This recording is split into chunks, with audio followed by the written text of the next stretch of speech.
नमस्कार दोस्तों, रेवंत रेड्डी नाम सुना है आपने? रेवंत रेड्डी तेलंगाना सीएम। बंदे ने अडानी से 100 करोड़ रुपए लिए। उसने ले भी लिए।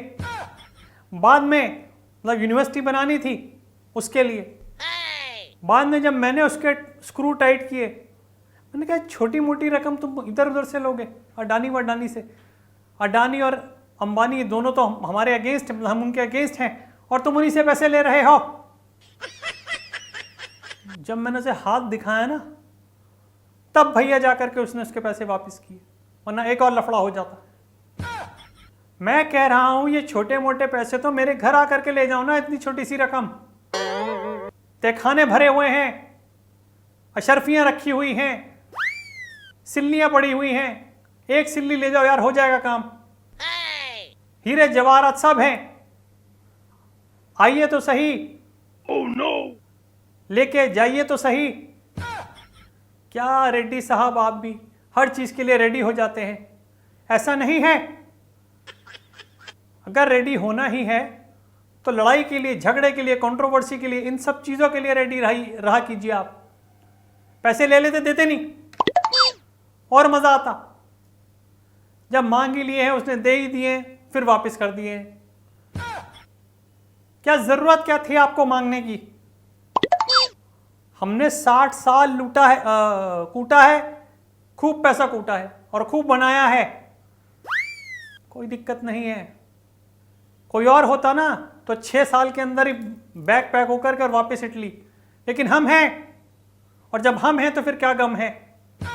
शायद यही सबसे बड़ा कांग्रेस का गम है। एनीवेज, वो एक अलग बात है, अलग मुद्दा है। पर रेड्डी साहब ये बहुत गलत है।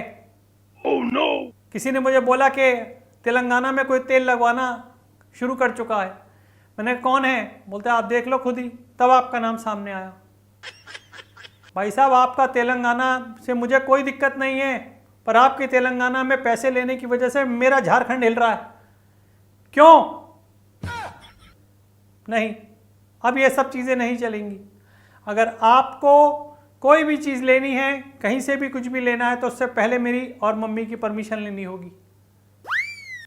ऐसी हरकतें की ही क्यों जाती हैं? देखिए, हमें सत्ता से मतलब है। पैसा आप बोलो तो सही कितना चाहिए।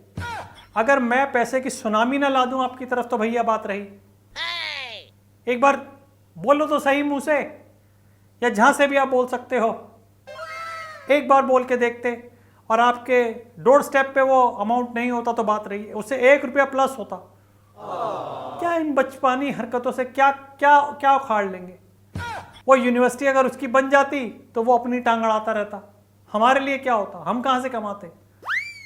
अपनी कमाई पे जोर दीजिए रेड्डी साहब, और उसके लिए हमेशा रेडी रहिए। बाकी सबके लिए ग्रीडी हो जाइए, अपने लिए रेडी हो जाइए। बस इतनी सी बात आपको समझनी है, जिसको समझते समझते मुझे आज 54 साल का हो गया मैं, तब भी 20% ही समझ आई है, जिसमें कि 10% तो मैं हमेशा भूला रहता हूँ। तो आज बत्ती चमक गई, आपका नाम याद आ गया। अखबार मैंने सुबह पढ़ा था, कभी कभी पढ़ता हूँ मैं, वरना तो पढ़ाई के नाम पे पहले भी मैं बस पढ़ ही जाता था। मम्मी कहती थी पढ़ रहा है, मैंने कहा हाँ मम्मी पढ़ गया, वही होता था। तो मैं वही कहूँगा आपसे कि छोटे मोटे अमाउंट 100, 200, 300, 1000 करोड़ के करीब ना, इनको छोड़ो।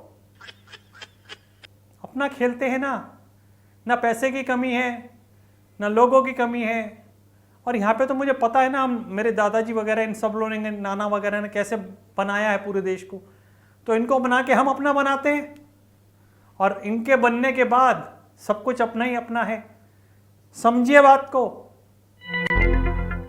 ठीक है? तो पैसा वापस कर दीजिए अगर अभी भी कुछ बचा हुआ है तो, वरना फिर आप रेडी रहिएगा। रेवंत रेड्डी जी, नमस्कार।